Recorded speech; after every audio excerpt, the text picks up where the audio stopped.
샬롬. 예배 때마다 설교를 시작하기 전에 샬롬으로 인사하는 것이 너무 좋아요.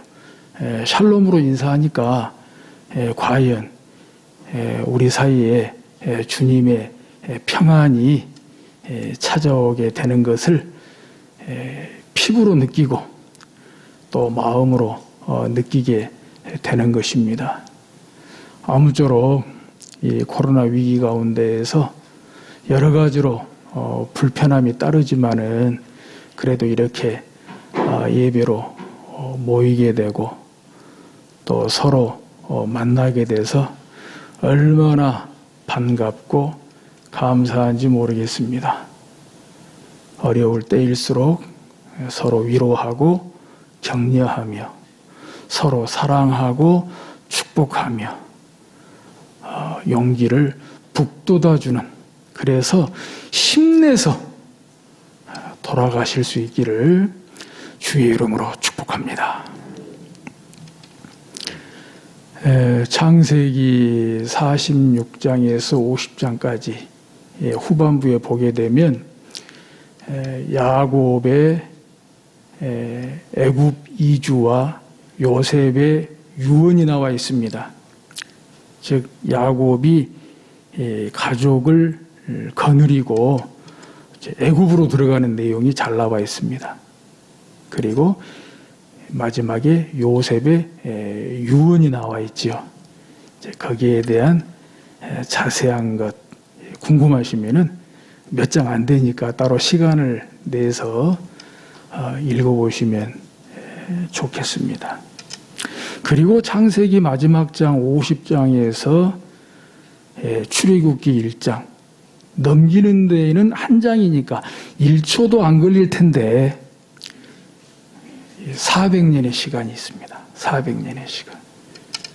그러니까 창세기 46장 이하에서 야곱이 그의 가족들을 거느리고 애굽에 들어간 때로부터 오늘 출애굽기 1장이 나오기까지는 무려 400년의 시간이 흘렀다는 사실이에요.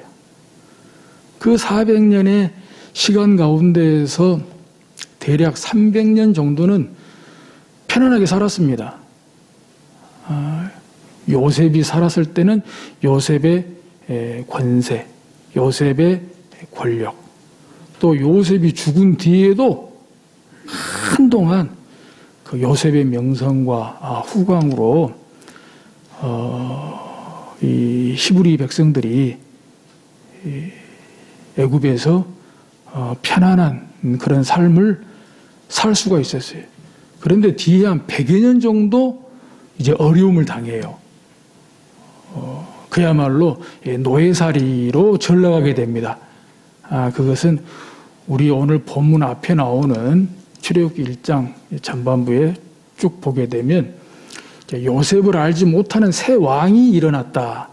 요셉을 알지 못하는 이제 새 왕조가 일어났는데 문제는 이 히브리 백성들이 생육하고 번성한다 그랬어요. 그야말로 하나님의 축복이죠. 애굽 백성들과 비교해 볼 때 이 히브리 백성들이 생육하고 번성해요. 막 인구가 막 급속하게 불어나는 것입니다. 여기에 대해서 요셉을 알지 못하는 새 왕이 일어났는데 위협을 느낀 거예요. 히브리 백성들이 워낙 생육하고 번성하니까 뭔가 애굽에 위협을 느낀 것입니다. 그래서 학대를 하기 시작한 거예요. 학대를 하기 시작한 것이 첫째로는 여러 가지 노역에 시달리게 한 것이지요. 이 국고성을 짓는 데에도 이제 동원하게 되고 여러 가지 이제 노역에 학대를 가하죠. 근데 그것도 부족해서 오늘 본문에 보면은 그야말로 엄청나게 끔찍한 음모, 계획을 꾸미게 되는 것입니다. 그것이 뭐냐? 애굽 왕 바로가 히브리 산파들을 비밀리에 불렀어요. 비밀리에 불러가지고 명령을 내리기를 이 히브리 여인들이 아이를 놓을 때 아들이면 죽이고 딸이면 살려둬라. 그야말로 이 영아 학살 명령을 내린 겁니다. 영아 학살 음모를 꾸민 거예요. 정말 엄청나게 끔찍한 음모이지요. 어떤 말로 표현해도 부족한 그야말로 유아 학살 그런 명령인 것입니다.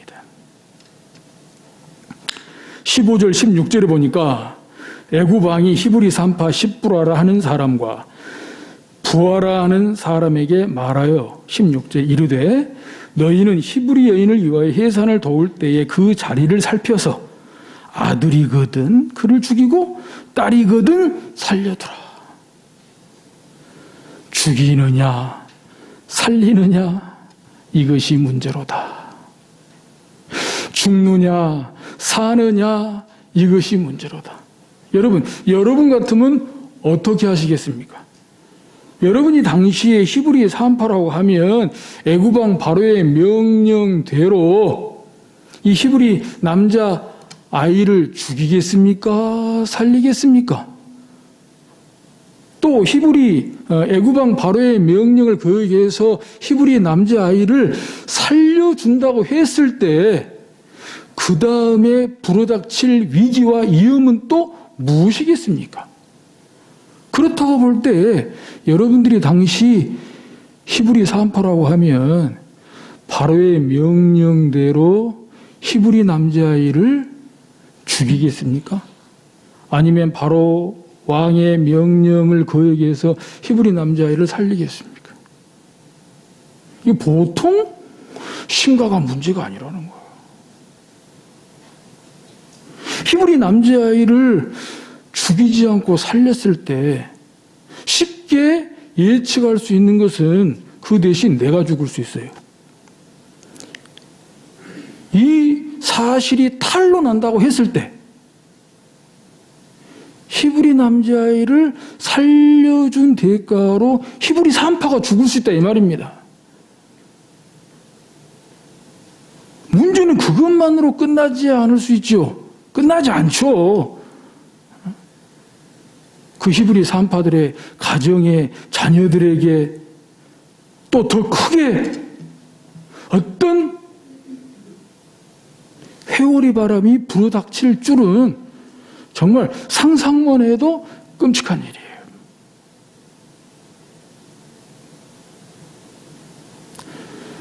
그런데도 여러분이 히브리 산파라면 오늘 본문에 나오는 히브리 산파대로 애굽 왕 바로의 명령을 어기고 히브리 남자아이를 살리시겠냐 이 말이에요. 그런데 오늘 본문에 나오는 히브리 산파는 놀랍게도 애굽 왕 바로의 명령을 어기고 히브리 남자아이들을 살려주었습니다. 할렐루야.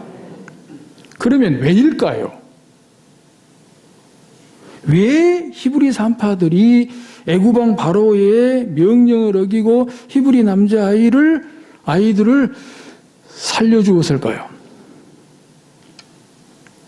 17절에 그러나 산파들이 하나님을 두려워하여 애굽 왕의 명령을 어기고 남자 아기들을 살린 자라 그랬습니다. 사실 애굽 왕 바로 어마무시한 존재입니다. 애굽 왕 바로의 명령을 어긴다는 것은 어려운 일입니다. 어려운 일입니다. 상상하기 어려운 일입니다. 애굽 왕 바로는 애굽에서는 신입니다. 애굽 왕 바로 파라오 그 뜻 자체가 태양왕이라는 거예요. 태양왕. 애굽에서는 애굽 왕이 애굽의 신이에요. 신의 명령을 어긴다? 죽음밖에 없죠. 죽음밖에 없죠. 그럼에도 불구하고 히브리 산파들이 히브리 남자아이들을 살린 것은 하나님을 두려워했다 그랬어요. 애굽 왕 바로도 두렵지만 그보다 하나님이 더 두렵다는 거예요. 애굽왕 바로가 두렵지 않은 게 아니에요. 미루어 짐작해 보건대 이때 히브리 산파들이 히브리 남자 아기들을 살릴 때, 죽이지 않고 살릴 때 그 심정이 어땠을까요? 믿음 있으니까, 용기 있으니까.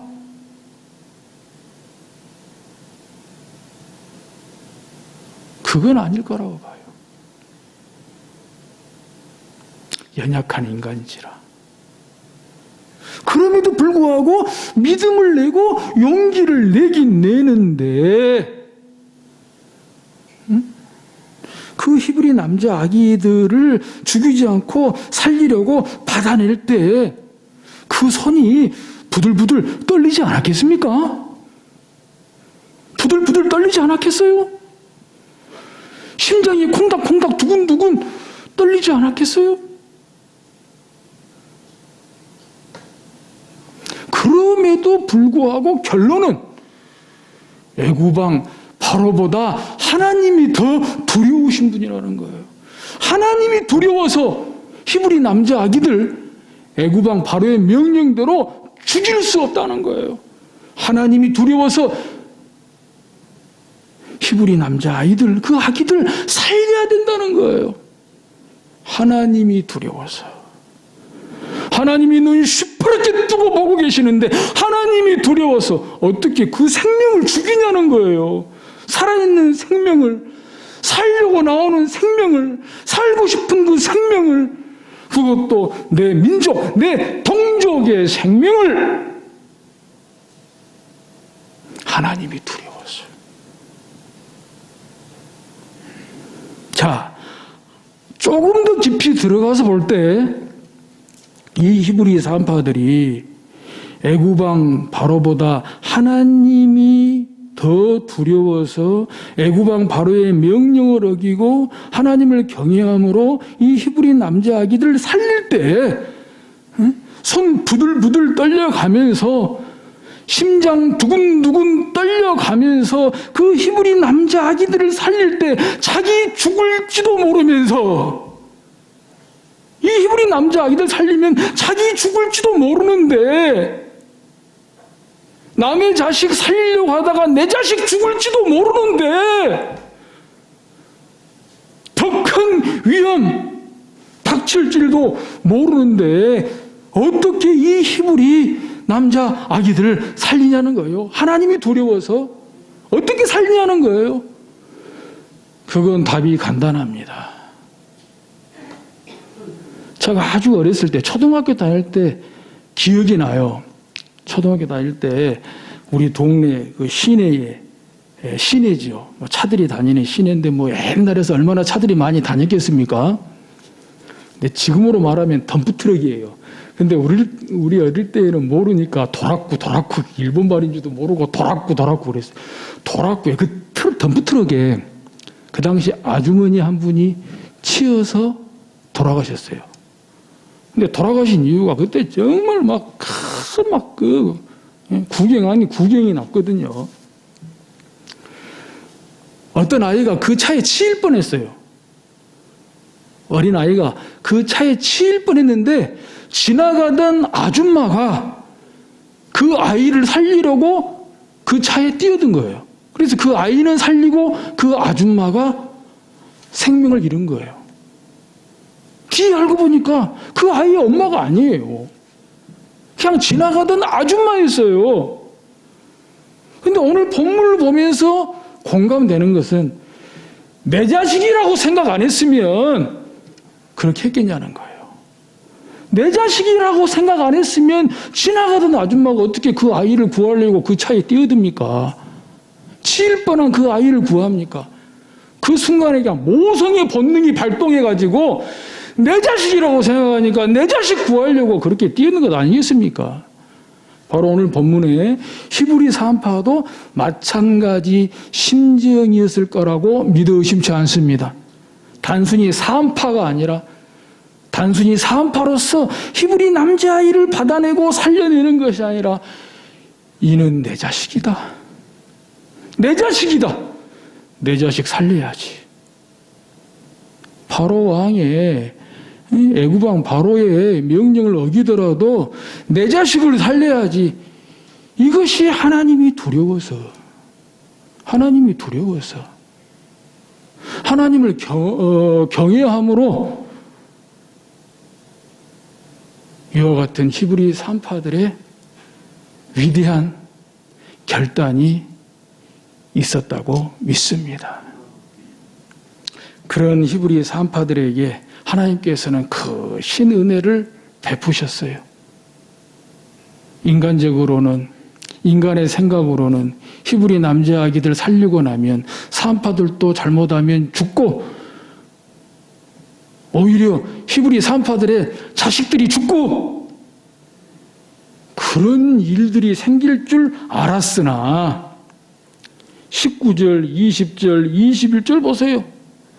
히브리 산파들도 살고, 히브리 산파들 자식들도 살고, 히브리 산파들 가족들이 복을 받고, 그리고 히브리 민족이 구원을 받게 되었다는 것입니다. 할렐루야! 과연 히브리 산파들은 자신을 살릴 뿐만 아니라 자신의 자식들을 살리고 가족들을 살리고 히브리 남자아이들을 살리고 민족을 살리는 변화의 핵심이 되었다라고 하는 사실입니다. 사랑하는 성도 여러분, 오늘 본문의 히브리 산파들처럼 언제 어디에서도 무슨 일이든지 특별히 이와 같은 때에 교회를 지키고 교회를 구하고 교회를 살리는 일에 변화의 핵심이 되어 주시기를 주의 이름으로 축복합니다. 그렇게 될 때에 오늘 본문의 히브리 산파들에게 크게 은혜를 베푸시고 복을 내리신 것처럼 여러분들에게도 그와 같은 복을, 아니 원하신다면 그 이상의 30배, 60배, 100배의 은혜와 복을 내려 주실 줄로 믿습니다. 그 간절한 바람과 소원을 오늘 목회 서신에 일부 담았습니다. 같은 마음으로 공감해 주시고 또 귀담아 들어주시고 보시면서 들어주시면 감사하겠는데요. 특별히 50대 초반에, 그러니까 저희 바로 밑에 계신 분들 특별한 좀 마음가짐을 가지고 들어주시기를 부탁을 드립니다. 변화의 핵심. 지난주 화요일에 주말 농장에는 흙을 쏟아붓고 고르고, 교회 앞마당 주차장과 뒷마당에는 자갈을 쏟아붓고 골랐습니다. 아침부터 오후 늦게까지 포크레인의 요란하고 육중한 기계 소리가 뭔가 모를 생동감을 주는 것 같아 어쩐지 기분이 좋았습니다. 무엇보다 포크레인이 왔다 갔다 움직일 때마다 주말 농장이 확 달라지고 주차장이 확 달라지는 모습이 보는 저의 마음을 시원케 했습니다. 적어도 그날 주말 농장과 교회 주차장의 변화의 핵심은 단연 포크레인이었습니다. 우리 교회 지난 45년을 돌아보고 곧 다가오는 50년을 바라볼 때 우리 교회의 변화의 핵심은 누가 뭐라 해도 30대, 40대, 50대 초반이라고 할 수 있습니다. 저희는 바로 그 변화의 핵심의 견인차가 되기 위해서 새로 개척한다는 각오로 임하고 있습니다. 바라기는 바로 저희 밑에 30대, 40대, 특히 50대 초반의 여러분이 열혈 청년의 각오로 좋은 교회 만들기 프로젝트의 꿈과 희망이 되어주시기를 기대하고 소망합니다. 그와 같은 의지와 결기를 이번에 보여주심에 먼저 깊은 감사를 드립니다. 앞으로도 계속 믿음과 인내와 용기를 내서 위로는 부족한 저희를 든든히 받쳐주시고 아래로는 든든한 견인차가 되어주시기 바랍니다. 우리 사랑하는 청년들과 청소년들 그리고 아동들이 우리 교회에 대한 자부심을 느끼고 교회에 다닐 수 있도록 마음과 지혜를 모아주시고 그들의 멘토가 되어주시기 바랍니다. 교회야말로 하나님께서 저희에게 주신 축복이라고 저는 믿습니다. 사실 지난주 내내 주말 농장 일구기, 벤치 페인트 칠하기, 폐기물 처리하고 다시 그 자리에 꽃을 심는 등 몸살 나면 어쩌나 걱정이 될 정도로 여러분들이 고생이 많았습니다. 저는 믿습니다. 주말 농장에 도랑을 파고 삽질을 하는 것, 페인트 칠하는 것, 꽃을 심는 것 모두가 교회를 세우는 일이라고 저는 믿습니다. 아무쪼록 이 모든 일에 공감이 되고 얼쑤 추임새도 넣어주는 등 신나는 분위기를 만들어주시기를 바랍니다. 사랑하는 성도 여러분, 30대, 40대, 50대 초반 성도 여러분, 거룩하게 빛나는 영원한 성광의 사람이기를 기원합니다. 그래서 언제 어디서 만나도 성광의 가족으로 반갑게 만날 수 있기를 원하고 바라고 기도합니다. 2021년 3월 21일 제안 오양록 목사 드림.